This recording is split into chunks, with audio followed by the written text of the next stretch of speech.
Start. आता आपण बघतोय उकडीचे मोदक. हां. तर योगिता थोडक्यात सांग काय हा प्रकार आहे नेमका? हे इंद्रायणी तांदळाचं पीठ हम्म. आणि मध्ये जे सारण असतं ते नारळाचं आणि ते पीठ आहे ना आपलं काय म्हणतात ते भिजून हम्म. आणि मग ते हे सारण तयार करतात आणि हे पीठ केल्यानंतर त्याच्यात ते सारण टाकून ते उकडीचा मोदक तयार करतात, वाफवतात आणि ते केळीच्या पानावरच तू सर्व केलेलं आहे ते. ते त्याच्यावरच देतात हां. आणि मग ते ओपन केल्यानंतर याच्यात तूप टाकून खायचं. तूप ओके. पूर्ण देशी तूप. थोडंसं देशी तूप.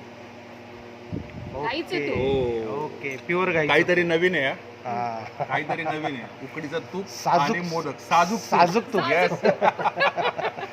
एक सेकंद खाऊन बघतो जरा. आणि तुझी प्रतिक्रिया दे कसा आहे.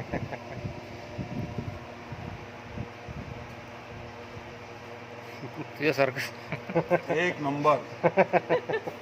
अप्रतिम. झाला आता. थँक्यू. तू ये ना.